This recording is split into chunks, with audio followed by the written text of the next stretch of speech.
All right, hello and welcome. My speech tonight is going to be about poverty in America.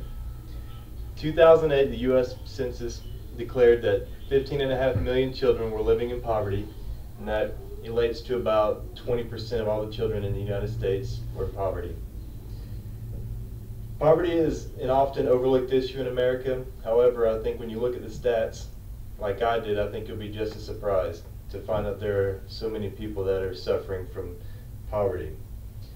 Millions of Americans lost their job due to the recent recession.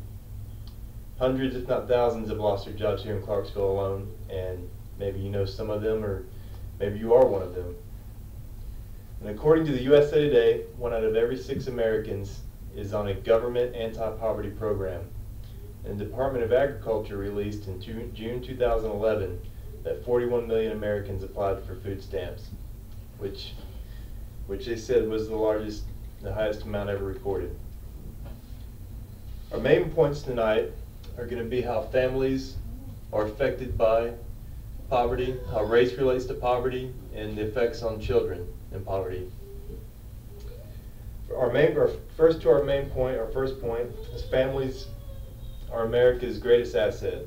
However, with the recession of 2008 and the loss of jobs, there's been an increase of poverty levels every year since 2008. The U.S. Census declared that single parents with 1 to 2 children that make an annual earnings of $17,000 a year are believed to be living in poverty. $17,000 a year is not a lot of money for a single adult, much less a parent trying to raise 1 to 2 children. In 2009, 30% of single mothers were living in poverty, compared to 16% of single fathers were living in poverty. Now I'll move on to our next point, which is race and how it equates to poverty. Black children roughly take up about 35% of poverty among children. Hispanics, 33%, compared to white children at about 12%. The overall race, blacks take up about 26%, Hispanics 25%, and whites 9%.